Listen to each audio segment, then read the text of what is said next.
నమస్తే welcome to Chandu RK news బులెటిన్ల ముందుగా హెడ్లైన్స్ డ్రగ్స్ కు వ్యతిరేకంగా నటుడు జూనియర్ ఎన్టీఆర్ పిలుపు ఎవరైనా డ్రగ్స్ అమ్మినా కొన్న వెంటనే తెలంగాణ యాంటీ నార్కోటిక్స్ బ్యూరోకి సమాచారం ఇవ్వాలన్న ఎన్టీఆర్ రేపు విశాఖ సాగర తీరంలో నౌకాదళ దినోత్సవం 2024 కొనసాగింపు విన్యాసాలు సందర్శకులను అలరించనున్న ఐఎన్ఎస్ నిర్దేశక్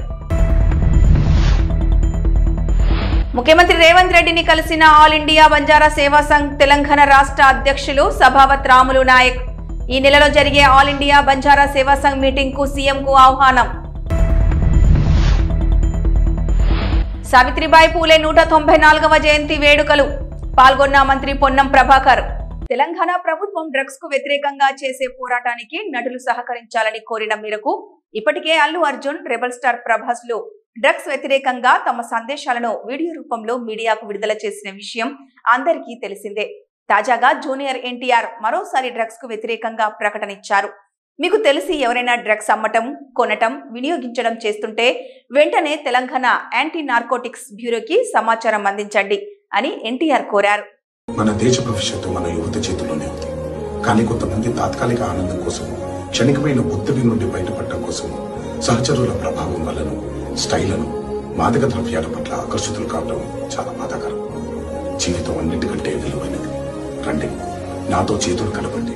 డ్రగ్స్ రహిత సమాజమే లక్ష్యంగా కొనసాగుతున్న తెలంగాణ ప్రభుత్వ సంకల్పంలో భాగస్వామ్యులు అవ్వండి. మీకు తెలిసి ఎవరైనా డ్రగ్స్ అమ్మటం కానీ, కొనడం కానీ, వినియోగించడం కానీ చేస్తున్నట్లయితే వెంటనే Telangana anti narcotics bureau phone number 8712671111 కి ఫోన్ చేసి సమాచారం అందించండి. ఏపీలో నౌకాదళ దినోత్సవం 2024 కొనసాగింపు విన్యాసాలను శనివారం విశాఖ సాగర తీరంలో నిర్వహించనున్నారు. 1971 ఇండో పాక్ యుద్ధంలో భారత నౌకాదళం పోషించిన పాత్రకు గుర్తుగా ఏటా డిసెంబర్ 4న విశాఖలో ఈ వేడుకలు నిర్వహించేవారు. గత ఏడాది ఈ కార్యక్రమాలు ఒడిశాలోని పూరిలో జరిగాయి. వాటి కొనసాగింపు వేడుకలు రేపు విశాఖలో జరగనున్నాయి. ఇటీవల జాతికి అంకితం చేసిన ఐఎన్ఎస్ నిర్దేశక్ మొదలైనవి సందర్శకులను అలరించనున్నాయి.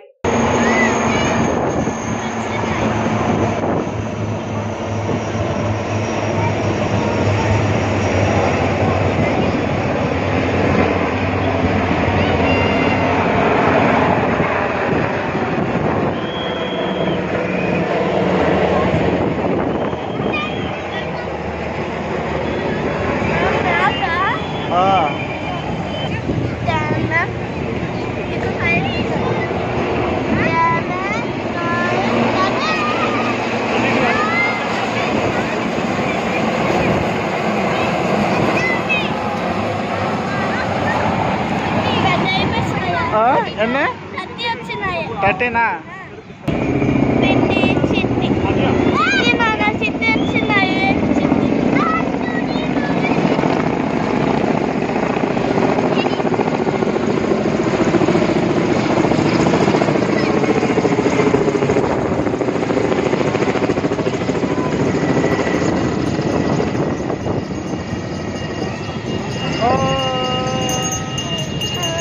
ఆల్ ఇండియా బంజారా సేవా సంఘ్ తెలంగాణ రాష్ట్ర అధ్యక్షులు సభావత్ రాములు నాయక్ తెలంగాణ ముఖ్యమంత్రి రేవంత్ రెడ్డిని మర్యాద పూర్వకంగా కలిసి నూతన సంవత్సర శుభాకాంక్షలు తెలియజేయడం జరిగింది. ఈ సందర్భంలో బంజారా సమాజ అభివృద్ధి కోసం వివిధ అంశాలపై చర్చించారు. ముఖ్యమంత్రి అందుకు సానుకూలంగా స్పందించారు. ఈ నెలలో జరిగే ఆల్ ఇండియా బంజారా సేవా సంఘ్ జాతీయ స్థాయి కాన్ఫరెన్స్ మీటింగ్ కు ముఖ్యమంత్రిని ఆహ్వానించడం, ఆయన హాజరు కానున్నట్లు హామీ ఇవ్వడం బంజారా సమాజం ప్రగతికి మేలుకొల్పు కావచ్చు. బంజారా సమాజ ఆర్థిక, సామాజిక, విద్య మరియు రాజకీయ అభివృద్ధి కోసం జరుగుతున్న ఈ సమావేశం ద్వారా కీలక నిర్ణయాలు తీసుకోవడం జరుగుతుందని ఆశిస్తున్నాం అని తెలిపారు. అక్కన్నపేట మండల కేంద్రంలో భారతదేశ తొలి మహిళా ఉపాధ్యాయురాలు సావిత్రిబాయి పూలే 194వ జయంతి సందర్భంగా ఆమె చిత్రపటానికి పూలమాల వేసి నివాళులర్పించారు మంత్రి పొన్నం ప్రభాకర్ గౌడ్. ఈ సందర్భంగా పొన్నం ప్రభాకర్ మాట్లాడుతూ సావిత్రిబాయి పూలే 194వ జయంతి సందర్భంగా వారిని తెలంగాణ ప్రభుత్వ పక్షాన గౌరవించుకొని వారి జయంతి సందర్భంగా తెలంగాణ ప్రభుత్వం మహిళా ఉపాధ్యాయ దినోత్సవంగా ప్రకటించిందని తెలిపారు. తెలంగాణ ప్రభుత్వం మహిళలకు అన్ని రంగాలలో ప్రాధాన్యతిస్తుందన్నారు.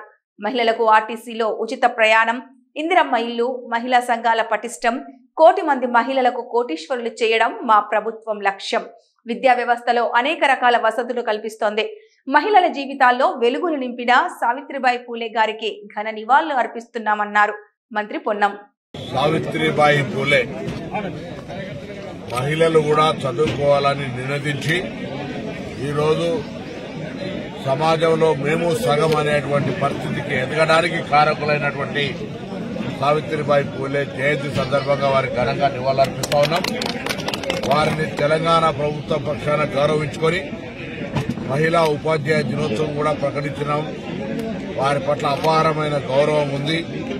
ఈరోజు తెలంగాణ ప్రభుత్వం తరఫున మహిళా ఉపాధ్యాయ దినోత్సవంతో పాటుగా రాష్ట్రం మొత్తం అధికారికంగా వారిని గౌరవించే విధంగా కార్యక్రమాలు చేస్తా ఉన్నాం. తప్పకుండా సావిత్రిబాయి పూలే ఏ మార్గదర్శకత్వం చేసిందో ఆ సూచన మేరకు ఈరోజు ప్రపంచ స్థాయిలో మహిళలందరూ కూడా పోటీ పడే విధంగా మన భారత మహిళలు అన్ని రంగాల్లో మేము ఉన్నామంటూ ముందుకు వస్తా ఉన్నారు. నేను భవిష్యత్తులో మరింతగా మహిళలకు సంబంధించి ఇంకా అన్ని రంగాల్లో అవకాశాలు దొరికిపుచ్చుకునేటువంటి విధంగా ఎదగాలని కోరుకుంటూ ఇప్పటికే తెలంగాణ ప్రభుత్వం అన్ని రకాల మహిళలకు ప్రాధాన్యత ఇస్తూ ఉంది. ఉచిత బస్సు మహిళలతో పాటుగా ఇందిరమ్మ ఇండ్లతో పాటుగా మహిళా సంఘాలందరినీ కూడా పటిష్టవంతం చేసి కోటీశ్వరులను చేయాలని విధంగా విద్యా వ్యవస్థలో వారికి అనేక రకాల వసతులు కలిగిస్తూ ప్రత్యేకంగా అనేకమైనటువంటి సౌకర్యాలు కలిగేసే ఈ సందర్భంలో ఆ మార్గదర్శకత్వం మహిళల గురించి ఆలోచించే విధంగా చదువుకునేటువంటి పోరాడి ఆనాడు నిషేధం ఉన్నటువంటి పరిస్థితుల్లో కూడా చదవాలని గట్టిగా మాట్లాడినటువంటి సావిత్రిబాయి పూలే గారి జయంతి సందర్భంగా వారికి ఘనంగా నివాళులర్పిస్తారు. శ్రీకాకుళం డివిజన్ పరిధిలో రేషన్ డీలర్ పోస్టులకు దరఖాస్తులు ఆహ్వానిస్తున్నట్లు ఆర్డీఓ సాయి ప్రత్యూష వెల్లడించారు. శ్రీకాకుళం జిల్లా శ్రీకాకుళంలో రేషన్ డీలర్ల దరఖాస్తులకు నోటిఫికేషన్ ఇచ్చినట్లుగా తెలిపారు. ఆర్డీఓ సాయి ప్రత్యూష 107 పోస్టులకు దరఖాస్తులను ఆహ్వానిస్తున్నట్లు ఆమె తెలిపారు. 5 పోస్టులపై కోర్టులో కేసుల కారణంగా వాటి నిలుపుదల చేసినట్లు వివరించారు. మొత్తం 13 మండలాలకు 107 డీలర్ల పోస్టులకు అభ్యర్థులు దరఖాస్తులు చేసుకోవాలని అన్నారు. ఈ నెల 23వ తేదీ దరఖాస్తులకు చివరి తేదీగా తెలిపారు. దరఖాస్తులను ఆర్డీఓ కార్యాలయానికి అందజేయాలని కోరారు. అభ్యర్థులు ఎంపిక రాత పరీక్ష ద్వారా ఉంటుందని తెలిపారు. అందరికీ నమస్కారం. శ్రీకాకుళం డివిజన్ ప్రజలందరికీ తెలియజేయడం ఏమనగా ఈ చౌక ధరల దుకాణం డీలర్ పదవికి అభ్యర్థుల ఎంపిక దరఖాస్తులు స్వీకరించడం జరుగుతుంది. సో నా 13 మండలాల్లో మొత్తంగా ఉన్న వేకెన్సీస్ 112. అందులో ఇప్పుడు మేము కవర్ చేస్తున్న నోటిఫికేషన్లో 107 వేకెన్సీస్ మేము నోటిఫికేషన్ విడుదల చేస్తున్నాము. మిగతా 5 హైకోర్టులో అపీల్ వేయడం వలన మిగతా 5 పిక్ చేయలేకపోతున్నాము. సో ఇప్పుడు టోటల్గా 107 డీలర్ పదవికి వేకెన్సీలు మేము మంజూరు చేస్తున్నాం, నోటిఫికేషన్ ఇవ్వడం జరుగుతుంది. అందులో క్లియర్ వేకెన్సీస్ వచ్చి 63 అండ్ బైఫర్కేషన్ వల్ల వచ్చిన వేకెన్సీస్ వచ్చి 49. సో మొత్తం కలిపి 107. ఇందులో ఇవాళ నోటిఫికేషన్ మేము జారీ చేస్తున్న తేదీ జనవరి 2వ తేదీ. దరఖాస్తు చేసుకోవడానికి ఆఖరి తేదీ వచ్చి 23 జనవరి 23 జనవరి. తర్వాత హాల్ టికెట్ జారీ చేసే తేదీ 31 జనవరి. రాత పరీక్ష జరుగు తేదీ ఫిబ్రవరి 5. తర్వాత రాత పరీక్ష జరుగు ప్రదేశం వచ్చి ప్రభుత్వ డిగ్రీ కళాశాల శ్రీకాకుళం. తర్వాత ఇంటర్వ్యూ జరుగు తేదీ వచ్చి ఫిబ్రవరి 9. ఇది ఇక్కడ ఆర్డీఓ ఆఫీస్లోనే ఇంటర్వ్యూ జరుగుతుంది. తర్వాత ఎంపిక చేసుకోవడానికి వయోపరిమితి వచ్చి అన్ఎంప్లాయ్ అయి ఉండాలి, 18 to 40 years మధ్యలో అయి ఉండాలి. తర్వాత ఏ అయితే ఫేర్ ప్రైస్ షాప్ దుకాణం ఉందో అందులో గ్రామ పంచాయతీ లేదా మున్సిపల్ పరిధిలోని అభ్యర్థి అక్కడ నివాసం చేసిన వాళ్ళే ఉండాలి. తర్వాత టోటల్ ఇది ఎగ్జామ్ అనేది 100 మార్కులు జరుగుతుంది. రాత పరీక్ష 80 మార్కులకి. తర్వాత ఇంటర్వ్యూ అనేది 20 మార్క్స్కి. తర్వాత క్యాండిడేట్ రిక్వైర్డ్ డాక్యుమెంట్స్తో గెస్టెడ్ పర్సన్ సైన్తో ఆ documents along with normal fee of 600 pay చేయాల్సి ఉంటుంది.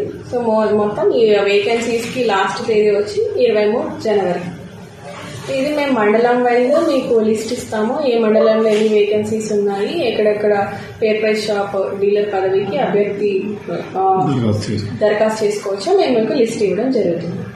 సో ఇది ప్రజలందరూ ఎవరైతే అభ్యర్థులు వినియోగించుకోవాల్సిందిగా కోరుకుంటున్నాం.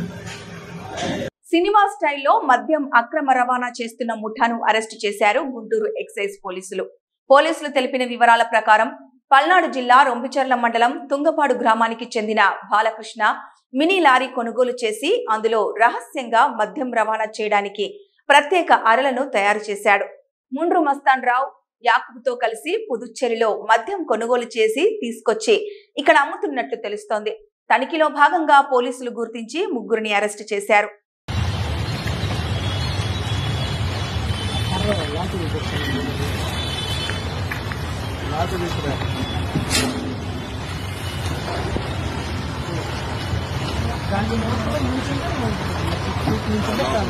హైదరాబాద్ పాత బస్తీ మదన్నపేట ఉప్పర్గూడకి చెందిన అయ్యప్ప స్వాముల బస్సు బోల్తా పడి ఒకరు మృతి చెందారు.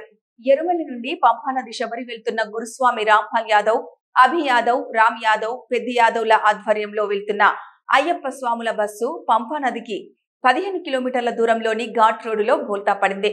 ఘాట్ రోడ్డు మలుపులో అదుపు తప్పి బోల్తా పడ్డ బస్సు 3 చెట్లపై ఒరగడంతో పెద్ద ప్రమాదం తప్పింది. బస్సులో ఉన్న 22 మంది అయ్యప్ప స్వాములు స్వల్ప గాయాలతో బయటపడ్డారు. క్షతగాత్రులను కొట్టాయం మెడికల్ కాలేజ్ ఆసుపత్రికి తరలించారు. తీవ్ర గాయాల పాలైన డ్రైవర్ రాజు అక్కడికక్కడే మృతి చెందాడు. అయ్యప్ప స్వాములు అందరూ స్వల్ప గాయాలతో బయటపడ్డారు.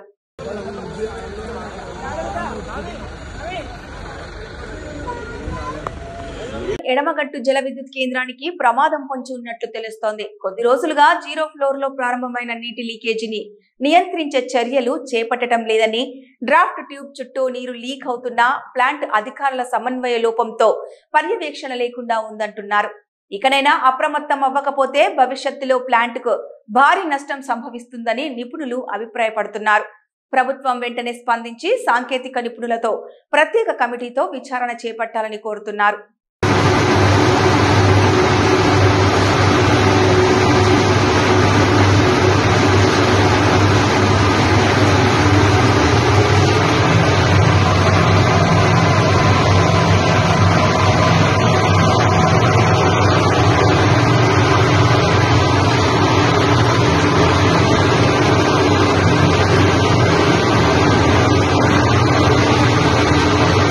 మైనారిటీ హక్కుల పరిరక్షణ సమితి ముస్లిం స్వాతంత్ర సమరయోధుల ఆంగ్ల నూతన సంవత్సర క్యాలెండర్ ను ఏపీ సీఎం నారా చంద్రబాబు నాయుడు ఆవిష్కరించారు.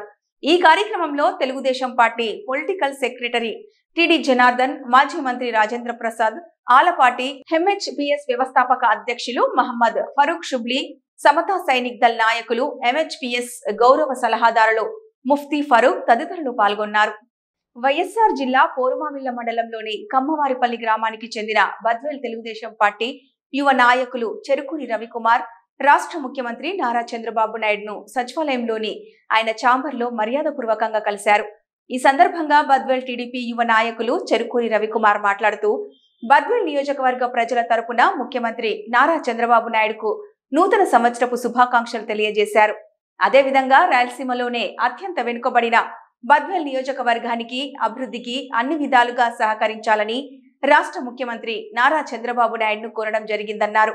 నియోజకవర్గ ప్రజల సమస్యల గురించి చంద్రబాబు నాయుడుకు వినతి పత్రం సమర్పించినట్లు ఆయన తెలిపారు.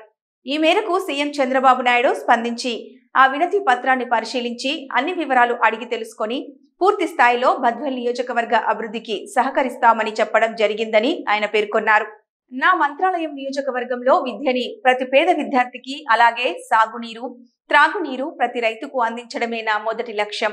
టీడీపీ ఇన్ఛార్జ్ ఎన్ రాఘవేంద్రరెడ్డి. మంత్రాలయం నియోజకవర్గం కౌతలం టౌన్ లోని ఈరోజు జిల్లా పరిషత్ ఉన్నత పాఠశాల అభివృద్ధి కొరకు పీఎం శ్రీనిధి ఫండ్స్ ను స్కూల్ వాతావరణంలో విద్యార్థుల ల్యాబ్స్ మరియు క్రీడా స్థలం కొరకు మన విద్యాశాఖ మంత్రి వర్యులు నారా లోకేష్ వలన ఫండ్స్ శాంక్షన్ చేసుకొచ్చిన మంత్రాలయం నియోజకవర్గ తెలుగుదేశం పార్టీ ఇన్ఛార్జికి కౌతలం మండల నాయకులు ఉలిగయ్య ధన్యవాదాలు తెలియజేయడం జరిగింది.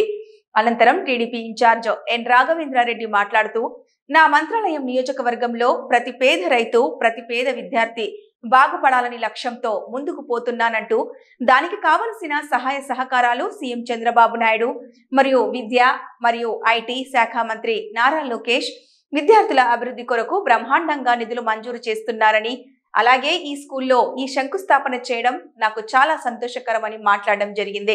ఈ కార్యక్రమంలో కౌతలం మండల నాయకులు Uligayya, BJP in-charge Vishnuvardhan Reddy, LLC project chairman Tippu Sultan, Suresh Naidu గారు, వెంకటపతిరాజు, అడివప్ప గౌడ్ గారు, కురువ వీరేష్, సౌద్రి బసవరాజు, నీలకంఠరెడ్డి, గిరి, ముఖన్న మరియు మండల అధికారులు, కూటమి నాయకులు, కార్యకర్తలు పెద్ద ఎత్తున పాల్గొన్నారు.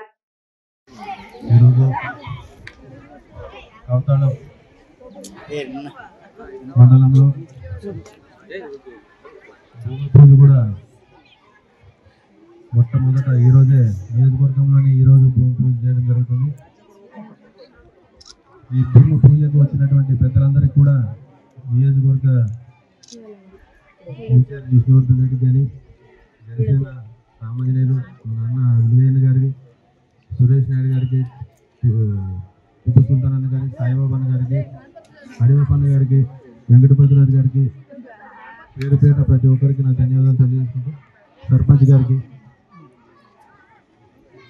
రాజు గారికి, ఎంపీడీఓ గారికి, స్కూల్ ఉపాధ్యాయులకి, విద్యార్థులందరికీ కూడా నా ధన్యవాదాలు తెలియజేసుకుంటున్నా. ప్రెస్ వారికి, పోలీసు వారికి కూడా నా ధన్యవాదాలు తెలియజేసుకుంటున్నా. ముఖ్యంగా మన నియోజకవర్గంలో నేను ఎలక్షన్లో తిరిగి గుర్తించిన సమస్య ఏంటంటే, ఒకటి విద్య లేనందువల్ల చాలామంది బానిసలుగా అలవాటు పడిపోయినారు. ఆ బానిసత్వాన్ని తొలగించాలంటే మా విద్యార్థులు ఈరోజు చదువుకుంటే ఖచ్చితంగా పెద్దలను కూడా ఆ బానిసత్వాల నుంచి మారుస్తారని చెప్పి ఫస్ట్ మొన్న లోకేష్ బాబు సార్ కలిసినప్పుడు కూడా, సార్ మాకు కావాల్సింది ఒకటి, విద్యాపరంగా బాగా వెనకబడి ఉంది, అదేవిధంగా ఇక్కడ టీచర్లు రావాలంటే కూడా చాలామంది రాలేకపోతున్నారు, దీనిపైన కూడా ప్రత్యేకంగా చర్య తీసుకొని ఎట్టి పరిస్థితుల్లో ఈ నియోజకవర్గానికి టీచర్లు పంపాల్సిన బాధ్యత తమరిపై ఉందని చెప్పాను. రెండోది తాగునీటి సమస్య. తాగునీటి సమస్య కూడా మన నియోజకవర్గంలో చాలా ఎక్కువ ఉంది. దానికి కూడా తొందరలోనే శ్రీకారం చుట్టబోతున్న నియోజకవర్గానికి మొత్తం తాగునీటి సమస్య లేకుండా చేసే బాధ్యత కూడా మా ప్రభుత్వం, కూటమి ప్రభుత్వాన్ని తెలియజేసుకుంటున్నా. మన నియోజకవర్గంలో ఇక్కడ ఒకటి, మన పెద్ద గడపూరులో కూడా శాంక్షన్ అయిన బిల్డింగ్స్, ఇంకా అనేక రకాల అభివృద్ధి కార్యక్రమాలకి మంత్రాలయం నియోజకవర్గంలో జరిపే బాధ్యత కూడా మా కూటమి ప్రభుత్వం, మాదే, దానికి కట్టుబడి ఉంటామని చెప్పి తెలియజేస్తున్నా. పెండింగ్లో ఉన్నటువంటి లిఫ్ట్ ఇరిగేషన్లు కూడా మొన్న లోకేష్ బాబు సార్ని కలిసినప్పుడు బాగా వివరించడం జరిగింది. అది కూడా తొందరలో, అది నా బాధ్యత కూడా, సాగునీరు విద్యాపరంగా నా బాధ్యత అని చెప్పి లోకేష్ బాబు గారు కూడా మాట తీసుకోవడం జరిగింది. పెద్ద ఆయన కలిసినప్పుడు సీఎం సార్ కలిసినప్పుడు కూడా కలిసినప్పుడంతా కూడా, సార్ నా నియోజకవర్గంలో తాగునీరు, సాగునీరు ఇవి ఇస్తే చాలు సార్, ఈ వలసలు ఆపుకోవడానికి ఖచ్చితంగా ప్రయత్నం చేస్తాం. తర్వాత ఇండస్ట్రీ హబ్ కూడా, అంటే ప్రతి నియోజకవర్గానికి ఇస్తానన్నాడు. ఒకవేళ మీ నియోజకవర్గంలో గవర్నమెంట్ ల్యాండ్ ఏమైనా ఎక్కువ ఉంటే దానికి కూడా ప్లాన్ చేస్తానని చెప్పినాడు. అంటే ఈ వలసలు ఆపడానికి ఇవన్నీ ప్రయత్నాలు. మన నియోజకవర్గంలో రాష్ట్రంలోనే వెనుకబడిన, చదువులో వెనుకబడ్డం, తాగునీరు అయితే సాగునీరు అయితే ఇవన్నీ నది పక్క నుండి కూడా మనం చేసుకోలేకపోయాం. కాబట్టి దీనిపైన సార్కి చాలా క్షుణ్ణంగా వివరించడం జరిగింది. సార్ కూడా మన నియోజకవర్గానికి అన్ని విషయాల్లో పాజిటివ్గా ఉన్నాడు. ఖచ్చితంగా ఈరోజు గత వైసీపీ ప్రభుత్వం 5 సంవత్సరాలు చేసింది. ఈరోజు 6 నెలల్లో మనం చేసిన అభివృద్ధిని దాంట్లో ఒక 10% కూడా చేయలేని పరిస్థితి మొన్న 5 సంవత్సరాల గవర్నమెంట్. కాబట్టి 5 సంవత్సరాల్లో లేని ఈ 6 నెలలలో మన కూటమి ప్రభుత్వం అభివృద్ధి అంటే ఏంటో చేసి చూపెట్టడం జరిగింది. కాబట్టి ఇంకా నియోజకవర్గంలో అనేక కార్యక్రమాలు చేయడానికి సిద్ధంగా ఉన్నాం. మనందరూ కూడా అధికారులు, నాయకులు ఇద్దరు కూడా సమన్వయంతో ముందుకెళ్తే ఖచ్చితంగా మన నియోజకవర్గాన్ని మొదటి స్థానంలో నిలబెట్టడానికి నా కృషి ఉంటుందని చెప్పి తెలియజేసుకుంటున్నాను. కామారెడ్డి మండలం టేక్రియాల్ బైపాస్ వద్ద ప్రమాదవశాత్తు ఓ కంటైనర్ పూర్తిగా దగ్ధమైంది. హైదరాబాద్ నుంచి ఢిల్లీకి పాత ఎలక్ట్రానిక్ సామాన్లతో కంటైనర్ వెళ్తున్న సమయంలో ప్రమాదవశాత్తు టేక్రియాల్ బైపాస్ వద్దకు రాగానే కంటైనర్లో ఒక్కసారి మంటలు చెలరేగాయి. దీంతో ఆ కంటైనర్లో ఉన్న ల్యాప్టాప్లు, టీవీలు, ఎల్ఈడీలు, ట్యాబ్లు మొదలైనవి ఎలక్ట్రానిక్ వస్తువులు పూర్తిగా దగ్ధమయ్యాయి. సంఘటన స్థలానికి కామారెడ్డి అగ్నిమాపక శాఖ మంటలను ఆర్పారు. ड्राइवर को बुलाओ, आओ मामा।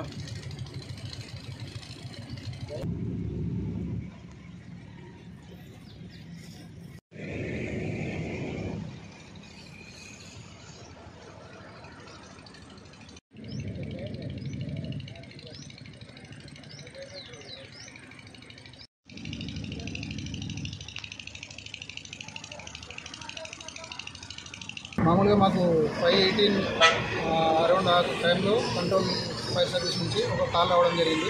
నేషనల్ హైవే ఏరియా దగ్గర ఒక కంటైనర్ దగ్ధమవుతున్నట్టు కాల్ వచ్చింది. వెంటనే టర్న్అవుట్ అయ్యి ఇక్కడికి రావడం జరిగింది. దాన్ని వచ్చి చూస్తే దానిలో ఎలక్ట్రానిక్ వేస్టేజ్ ఉండడం జరిగింది. దానికి కంప్లీట్గా ఒక 2 ట్యాంక్స్ కొట్టి ఆర్పేయడం జరిగింది కంప్లీట్గా. దానిలో ఓన్లీ ఎలక్ట్రానిక్ వేస్టేజెస్ ఉంది. అది ఒక స్మాల్ ఫైర్ కాల్గా ఒక 4 lakhs అయింది దానిలో. దాన్ని లోకల్ ఈ రోడ్ సేఫ్టీ వాళ్ళకి హ్యాండ్ ఓవర్ చేయడం జరిగింది. ఓకే, ప్రైమరీ యాక్సిడెంట్ ఏ విధంగా సంభవించింది? యాక్సిడెంట్ అని అంటే అది అన్నోన్ రీజన్ అండి. అంటే వాళ్ళు ఎలక్ట్రానిక్ వేస్టేజ్ ఉన్నది కాబట్టి రీజన్ ఏం తెలియదు. మేము కూడా అదే నోట్ చేసుకున్నాము. ఇది వేస్టేజ్ అంతా వాళ్ళకి హ్యాండ్ ఓవర్ చేయడం జరిగింది, రోడ్ సేఫ్టీ వారికి, NHA వాళ్ళకి. తర్వాత వెహికల్ కూడా సేఫ్గా ఉన్నది. వెహికల్కి ఏం డ్యామేజ్ కాలేదు. ఓన్లీ కంటైనర్కి మాత్రం బ్యాక్ సైడ్లో కొంచెం డ్యామేజ్ అయింది. మేము మా పని మేము చేసినాం. అంటే వెహికల్ రన్నింగ్లో పార్కింగ్ చేసినప్పుడు రన్నింగ్లో అని చెప్పారు వాళ్ళు, కానీ వాళ్ళు ఇక్కడ ఆపించారు. మేము వచ్చేసరికి ఈ రోడ్డు పక్కన కొంచెం సైడ్ తీసుకొని ఆపించారు సార్. కంప్లీట్గా మంటలు ఆర్పడం జరిగింది. ఎటువైపు నుంచి వెళ్తుంది సార్? అది Hyderabad to Nagpur electronic wastages carry చేస్తూ వెళ్ళడం జరుగుతుంది. మాకు కంట్రోల్ నుంచి కాల్ వచ్చింది. మేము వెంటనే టర్న్అవుట్ ఇక్కడ రావడం జరిగింది సార్. కంప్లీట్గా మంటలు ఆర్పడం జరిగింది. వాళ్ళకి హ్యాండ్ ఓవర్ చేసింది సార్. और कामारेड्डी से पहले 5 बजे ब्लास्ट हो गया सेल। 5 बजे यहाँ पे 5 बजे पहुँचा, गाड़ी में आग लग गया, ब्लास्ट हो गया। मैंने फायर ब्रिगेड को फ़ोन किया, पुलिस को फ़ोन किया, दोनों आ गई, पूरी हेल्प हुई थी। उसमें क्या क्या सामान है जी? इसमें सामान है लैपटॉप वगैरह, डैमेज माल था पूरा, सेल वगैरह डैमेज माल था पूरा डैमेज। जब आग जल गए ना, वो कैसा हुआ? गाड़ी का कुछ प्रॉब्लम है, क्या है? वो गाड़ी का कैंटीन पूरा ख़त्म हो गया। गाड़ी का कैंटीन पूरा ख़त्म हो गया गाड़ी का। फायर ब्रिगेड फ़ोन किया, आ गया, पूरी हेल्प हुई थी हमारी। अच्छा, जब जितना आदमी था गाड़ी पे आप लोग? मैं अकेला था। उसमें क्या क्या सामान है जो पूरा? इसमें सेल वगैरह ऐसे ही था, कुछ डैमेज माल था पूरा। दिल्ली जा रहा था हैदराबाद से। नाइट में 1 बजे चला था हैदराबाद से। 5 बजे ब्लास्ट हो गया, पूरा कैंटीन जल गया गाड़ी का। రవాణాకు సిద్ధంగా అక్రమంగా నిల్వ ఉంచిన గంజాయిని కొమరం భీం ఆసిఫాబాద్ జిల్లా జైనూర్ పోలీసులు టాస్క్ ఫోర్స్ తో కలిసి పట్టుకున్నారు. జైనూర్ మండలంలోని పూచంలోది గ్రామంలోని షేక్ కయ్యూం ఇంట్లో గంజాయి నిల్వ ఉందన్న విశ్వసనీయ సమాచారం మేరకు దాడి నిర్వహించారు. ఈ క్రమంలో 1 కేజీ 400 గ్రాముల గంజాయిని స్వాధీనం చేసుకుని షేక్ కయ్యూం అదుపులోకి తీసుకున్నట్టు ఎస్ఐ సాగర్ తెలిపారు. ఎవరైనా అక్రమంగా గంజాయి పంట పండించినా, విక్రయించినా, కొనుగోలు చేసినా, సేవించిన వారిపైన కఠిన చర్యలు తీసుకుంటామని హెచ్చరించారు.